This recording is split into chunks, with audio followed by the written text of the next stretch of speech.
La situation n'est pas si défavorable que ça. Il y a eu 2-3 avancées assez considérables pour le handicap en général, qui sont les lois de Veil 1975 et la loi de 2005 sur l'égalité des chances. Et après, ce qui reste à faire, c'est pas au niveau de la législation elle-même, parce que je crois que les lois existent. C'est surtout la situation n'est pas si défavorable que ça. Il y a eu 2-3 avancées assez considérables pour le handicap en général, qui sont les lois de Veil 1975 et la loi de 2005 sur l'égalité des chances. Et après, ce qui reste à faire, c'est pas au niveau de la législation elle-même, parce que je crois que les lois existent. C'est surtout au niveau des mentalités et de comment l'opinion reçoit le handicap en général. Et en France, il le reçoit très mal. On a beau faire toutes les lois du monde, si derrière on n'est pas sensibilisé, alors sensibiliser, attention, ça ne veut pas dire sensibiliser, il ne suffit pas de montrer un chien guide pour dire voilà, les aveugles c'est ça. C'est de dire que le handicap c'est plus une gêne qu'un handicap. Et ça, l'opinion en général a du mal à accepter, parce que s'imaginant eux aveugles, ils disent mais on ne pourra plus rien faire. Le handicap, il est là en fait, il est dans les têtes des valides.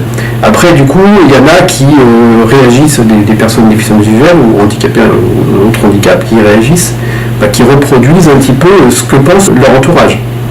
Après, il y en a d'autres qui se disent non mais de toute façon, on est comme ça ne nous empêche pas de faire ceci et cela. Ce matin, il y a plein de gens qui se sont dit ouais, il y a de la neige, on va rester chez soi. Moi, je suis pas resté chez moi, c'est pas parce que je vois pas, mais je sais pas marcher dans la neige. C'est un état d'esprit plus que une législation, ça ne pourra rien contre un état d'esprit. La puissance publique, avec ses obligations, de par ses obligations, doit un peu indemniser le handicap. Il reste que, pour beaucoup de choses, pour le quotidien, pour l'autonomie, pour la prise en main vers l'autonomie, c'est quand même le tissu associatif qui est encore le plus présent et le plus efficace. On est quand même dans une culture où le handicap est plus vécu par l'opinion comme une tare que comme une gêne.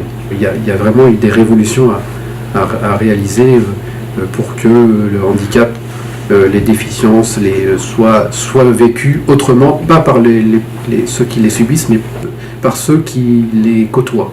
Donc on travaille aussi là-dessus pour essayer d'imaginer des formes de sensibilisation qui font que je dirais pour dédramatiser et dédiaboliser le handicap. C'est pour les générations à venir, c'est aller dans ce sens-là. Je sais bien que ça va être difficile, ça va peut-être prendre 2, 3, 4, 5 ou je ne sais pas plus de générations, mais c'est bien compliqué, ça a évolué, mais il y a encore beaucoup de travail, même si, alors on dit ouais, les technologies c'est formidable, ça va vous aider, ouais, mais tant que les mentalités et la perception du handicap ne changent pas, les technologies elles seront là, mais elles vous aideront, oui, mais ça n'empêchera pas qu'un employeur vont se faire s'imaginer des trucs, des choses complètement fausses par rapport à leur futur ou présumé employé handicapé.